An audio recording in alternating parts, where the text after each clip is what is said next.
Dinagsa ng dose-dosenang powerlifters ang Cebu para sa 2024 Visayas Powerlifting Championships na idinaos itong nagdaang weekend. Yan ang ulat ni Rafael Bandayret. Palakasan ng pagbubuhat ang labanan sa 2024 Powerlifting Championships na idinaos sa Queen City of the South kamakailan.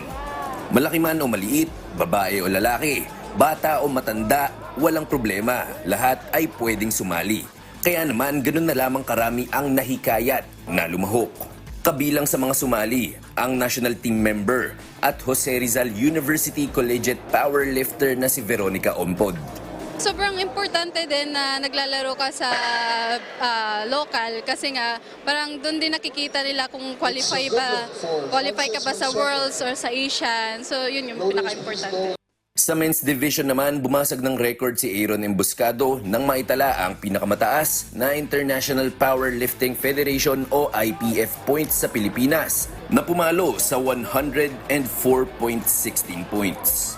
Yung training mas mataas pa pero expected naman yung training at sa comp di naman yan makukuha talaga, di for sure. Pero okay lang, conservative lifts lang para makuha yung total at ma-redeem ko yung self ko. Meron ding tulad ni Angelica Savillo na nagbabalik sa eksena matapos magarahe dahil sa injury. It was a very nice experience to go here after such a long time since my last meet and still have such good competition.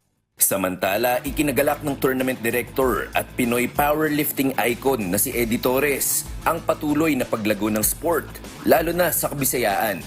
Ang daming sumali ngayon compared to last year when we held it in Tacloban, doble, halos. Compared to 2 years ago, when we held it dito rin sa Cebu, triple yung dumami lang sumali. Kaya we increased the number of days. We also increased the number of competition platforms para ma-accommodate lahat. So, ang laki ng growth the past 2 years dito. Rafael Bandayrel para sa Pambansang TV sa Bagong Pilipinas.